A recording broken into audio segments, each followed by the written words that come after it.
Well, Santonio Hill serves as a vagabond missionary in Pittsburgh, where This Is a Day can be seen on Christian Associates Television.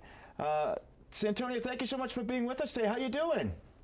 Doing pretty well. Thanks for having me. I appreciate it, Jay. Hey, your shirt is a big hit. We talked about it before, but Richard actually came in. He got it for Father's Day, the same shirt. Oh, awesome. Yeah, that's it. I mean, it's a great clothing line for Christian wear. And it's pretty cheap, too. You can get a T-shirt for like $5. Now that's a deal. That's my type of shirt. Tell us a bit about the work of Vagabond Missions. You've served in a variety of capacities with youth, so tell us about that. Yeah, absolutely. So Vagabond Missions is a Catholic missionary organization that tries to break the cycle of hopelessness within inner city teens. And so it's such a beautiful mission. I absolutely love it. And a little bit about the way it works is you have teams. And so on a team, you'll have two guys and two girls, and they work in an underprivileged neighborhood that's been neglected by the city and sometimes, unfortunately, the church as well. And so what we do is we walk around these neighborhoods, get to befriend some of these teams, and we put on programs for them. And we just really try our hardest to evangelize with them, with God backing us and giving us all the graces and that we can have and receive, because we need them all. So it's a beautiful mission. I absolutely love it. Talk about the youth, if you can, Santonio. I know you worked with young people as well before, and maybe if you could tell us a little bit about some of the kids you work with and maybe where they're coming from. Yeah, so I mean, each kid has a bit of a different story for a little bit, but these kids, they, some of them grow up without a father. I grew up without a father. So I can resonate in these areas sometimes with these kids. Some of them grow up without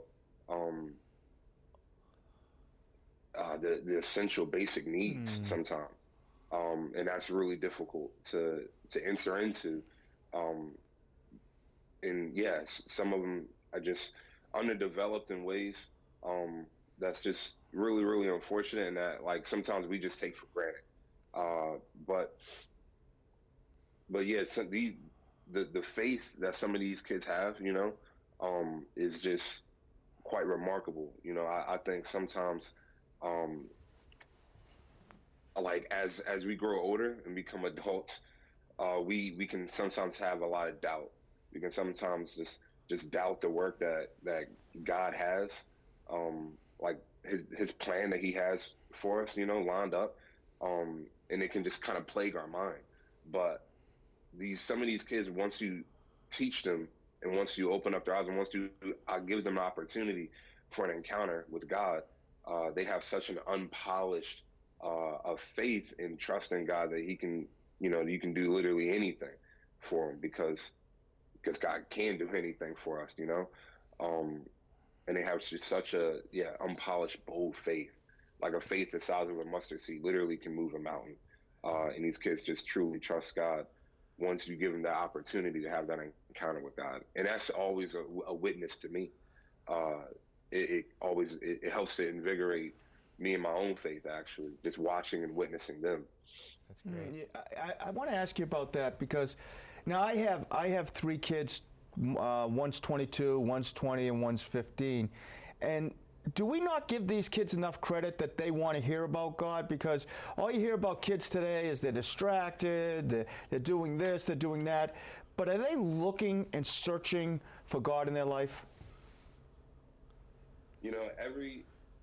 Everybody's a little different. Everybody has their own story to them for sure.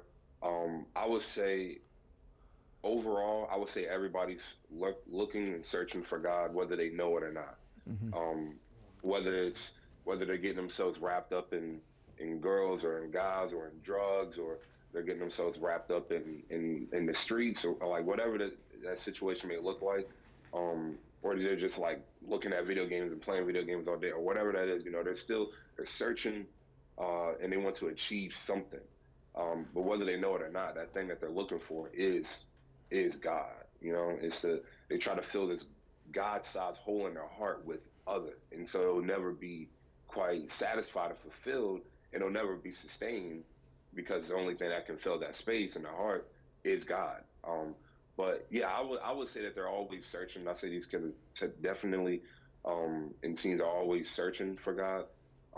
But sometimes it might not look too attractive to search for God like out in the open, you know, to say like, you want to join me for church today. It doesn't always sound like a fun thing to do, you know, and so we try to find new methods and new ways to just try and make God attractive. Because I mean, as the eras continue to change, you know, we got to enter into this new era of the Gen Z, sorry, the Gen Z era, and see like, okay, what worked for the millennials, but what isn't going to necessarily work for the Gen Zs, you know?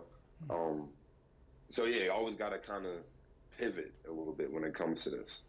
Well, I'm going to be in trouble because I have a million more questions and we've run out of time. So we'll have to have you back on again, Santonio. Where can people learn more about your work, follow your work, and